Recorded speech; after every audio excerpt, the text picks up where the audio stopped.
Hello friends, स्वागत है आपका इस वीडियो में। ये वीडियो आज इनकम टैक्स में 12,75,000 में जो छूट मिल रही है हमारे कैंडिडेट्स को, हमारे एसएससी को, जो हमारा नया बजट आया है उसी के ऊपर ये वीडियो बनाया गया है। अगर आप मेरे चैनल पे आ रहे हैं या इस वीडियो को देख रहे हैं तो चैनल को ज्यादा से ज्यादा सब्सक्राइब करें, लाइक करें, शेयर करें। आपसे छोटी सी गुजारिश है, इस वीडियो में ये 12,75,000 के लाभार्थी कौन होंगे और कौन नहीं होंगे, हम इसी चीज पे डिस्कस करेंगे।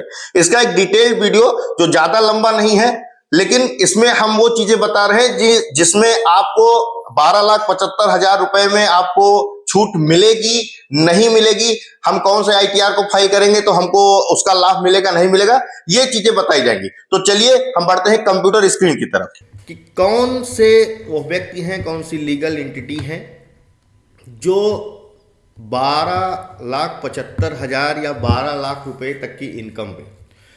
अभी आप देखिए नीचे, ये budget financial year 25-26, assessment year 26-27, income tax relief 12,75,000, section 87A का जो रिबेट है वो कौन से व्यक्ति को मिलेगा, यानी कौन सी लीगल एंटिटी है या इंडिविजुअल्स हैं, किनको मिलेगा और किनको नहीं मिलेगा। ये जो स्क्रीन पे आपको दिख रहा है only for resident and individual, यानी कि जो रेजिडेंट हैं यानी भारतीय निवासी हैं और इंडिविजुअल हैं उनको ये स्कीम का लाभ मिलेगा, यानी कि 12 लाख और 12,75,000। अब इसमें दो चीजें क्या हैं कि 12 लाख और 12,75,000। 12 लाख तक की छूट इनकम टैक्स में किसको है और 12,75,000 रुपए तक की छूट किसको है। तो ये पहला पॉइंट है सैलरी और पेंशनर, यानी कि जिनको सैलरी मिल रही है और जिनको पेंशन आ रही है। तो 12 लाख रुपए तक तो नॉर्मल छूट है, 75,000 रुपए का स्टैंडर्ड डिडक्शन है। वे व्यक्ति जो एफडी पे इंटरेस्ट पा रहे हैं, यानी एफडी से अगर इंटरेस्ट पा रहे हैं और 12 लाख रुपए तक का उनका साल का इंटरेस्ट आ रहा है, या सेविंग अकाउंट से अगर वो इंटरेस्ट पा रहे हैं और 12 लाख रुपए तक उनका इंटरेस्ट आ रहा है, तो वो व्यक्ति 12 लाख तक की इनकम पे कोई टैक्स नहीं देंगे। बिजनेस इनकम मतलब अगर प्रोप्राइटरशिप फर्म है या किसी बिजनेस से अगर इनकम हो रही है तो इनकम पे 12 लाख की इनकम पे हमको कोई भी टैक्स नहीं देना है। अभी एक पॉइंट मैं यहाँ पे क्लियर करना चाहूँगा कि 12,75,000 रुपये केवल सैलरीड और पेंशनर्स के लिए है, यानी कि 75,000 का स्टैंडर्ड डिडक्शन जो मिलता है, यानी कि अगर 12,75,000 रुपये भी अगर इनकम है तो उस पर भी कोई टैक्स नहीं देना पड़ेगा, लेकिन ये केवल सैलरीड वालों के लिए।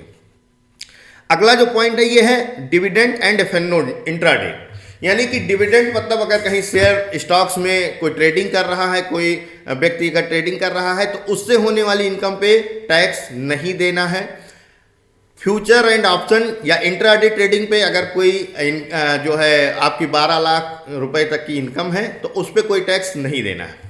अब अगला जो ये पॉइंट है ये बड़ा महत्वपूर्ण है, आगे कुछ पॉइंट्स पे मैं और भी क्लियर करूंगा कि किन पे मिलेगा किन पे नहीं मिलेगा। STCG यानी शॉर्ट टर्म कैपिटल गेन जो प्रॉपर्टी से है या रेंटल इनकम है तो उनको छूट मिलेगी। अगला पॉइंट है पार्टनरशिप फर्म इनकम विड्रा, यानी कि अगर कोई पार्टनरशिप फर्म है और कोई पार्टनर अपनी इनकम को विड्रा करता है, उस फर्म से विड्रा करता है, तो वो अगर होने वाली इनकम है और जो 12 लाख रुपए तक की इनकम है तो उनको टैक्स में रिबेट मिलेगा, छूट मिलेगी, उन्हें कोई टैक्स नहीं जमा करना है। अब बढ़ते हैं हम अगली स्लाइड पे। ये those who will not benefit from it, यानी कि वे लीगल एंटिटी या वे पर्सन जो इसका बेनिफिट नहीं पाएंगे, यानी 12 लाख रुपए तक अगर इनकम हो रही है तो उनको टैक्स में कोई छूट नहीं मिलेगी।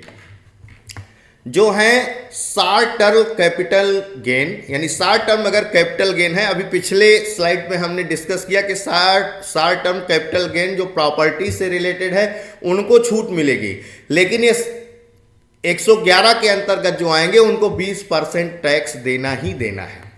दूसरा है लॉन्ग टर्म कैपिटल गेन जो 112 में है, उनको 10% का टैक्स देना ही है। लॉन्ग टर्म यानी LTCG long term capital gain property से है तो उनको बेसिक एग्जम्पशन लिमिट जो 4 लाख की है उसका बेनिफिट मिलेगा, उसके अबव उनको टैक्स 10% का देना ही देना है। अगला पॉइंट है क्रिप्टो। क्रिप्टो से अगर कोई इनकम हो रही है तो क्रिप्टो या ऑनलाइन गेम्स, लॉटरी, ये जो आप दोनों पॉइंट देख रहे हैं साहब, क्रिप्टो, ऑनलाइन गेम या लॉटरी से अगर इनकम हो रही है तो उस पर किसी भी प्रकार का कोई बेसिक एग्जम्पशन लिमिट नहीं है, उनको 30% टैक्स देना ही देना है। अगला पॉइंट है प्राइवेट लिमिटेड कंपनी।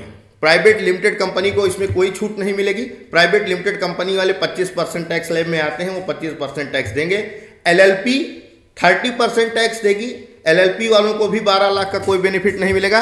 अब ये पॉइंट पिछले हमने स्लाइड में डिस्कस किया था कि पार्टनरशिप फर्म में अगर कोई पार्टनर अपनी इनकम को विड्रॉ करता है तो उसको 12 लाख का बेनिफिट मिलेगा। यहां पे पार्टनरशिप फर्म अगर अपनी इनकम टैक्स फाइल करती है तो उसको 30% टैक्स देना ही देना है। एचयूएफ यानी हिंदू अनडिवाइडेड फैमिली, तो ये तो रेसिडेंट हैं लेकिन इनको टैक्स देना ही पड़ेगा, इनको बेनिफिट नहीं मिलेगा क्योंकि ये इंडिविजुअल्स नहीं है। नॉन रेजिडेंट्स मतलब जो नॉन रेजिडेंट्स हैं उनको भी किसी भी प्रकार का टैक्स बेनिफिट नहीं मिलेगा, उनको टैक्स देना ही देना है।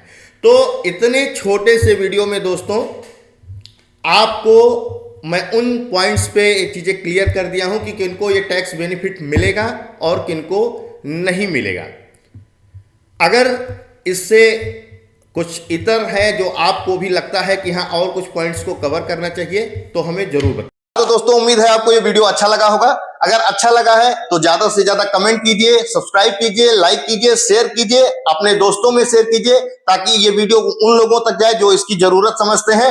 और ज्यादा अगर आपका सब्सक्रिप्शन आता है तो मैं अगले किसी पॉइंट पे जो आप कमेंट करेंगे उस पर मैं एक डिटेल्ड वीडियो बनाऊंगा जो आपको अच्छा लगेगा, जो आप स्किल्ड होंगे उससे कुछ ना कुछ आपको जानकारी मिलेगी। Thank you.